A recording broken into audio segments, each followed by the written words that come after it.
And welcome back to American Agenda. I'm Heather Childers. Gymnastics superstar Simone Biles went from Olympic champion to mere spectator at this year's games.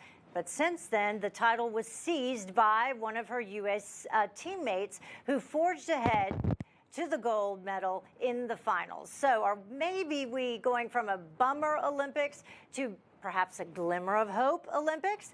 Let's bring our panel for their reactions. Ted, I'll start with you. So something to be hopeful about?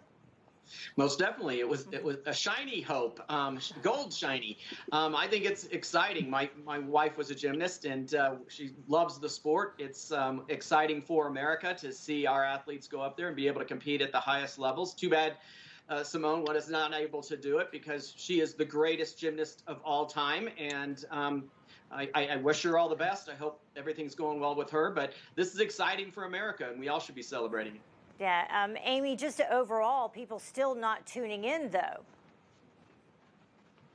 Right. And I mean, I'm sure it also has to do with the time change, which is pretty brutal unless you're going to record it or go back and watch it.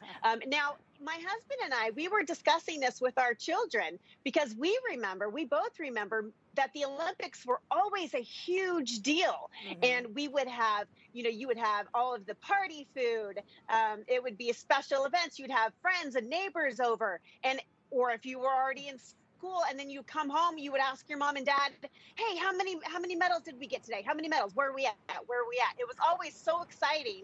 And that was the talk at that time. And now it's like crickets. My kids hardly even knew it was even going on. And so my husband finally said, everyone, put your cell phones down. We're all going to sit down together and we're going to watch the Olympics. Yeah. And so it's a different day. And it's kind of disappointing. It is kind of disappointing, Stacy, and I put that on a lot of the athletes that decided to, instead of concentrating on winning, make it about, wokeism and a political message. Yeah, so I think it's pretty sad. Amy actually had similar experience to me and my husband growing up, where we just, you had to keep track of how many medals America had won, and you rooted for our country because, it's nation against nation at the Olympics. But when I was noticing, I was at the gym, on the elliptical, sweating it out, and they were doing, on that day, it was the volleyball competition, and I was looking at the women competing and just kind of getting an inkling of what it must be like to compete at that level.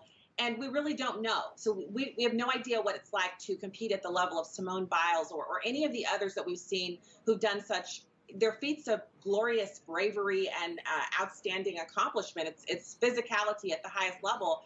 And I just think it's such an amazing thing and so sad for us as Americans that we have an administration that has kind of legitimized wokeness, and Hollywood leads the charge teaching it to our children. And so the athletes have been infected with that. Now, I've never seen Simone Biles behave in that way. I believe she loves America a lot. Yes. But when the U.S. soccer team started out like that, they really harmed their chances and debuting. And now we've seen that.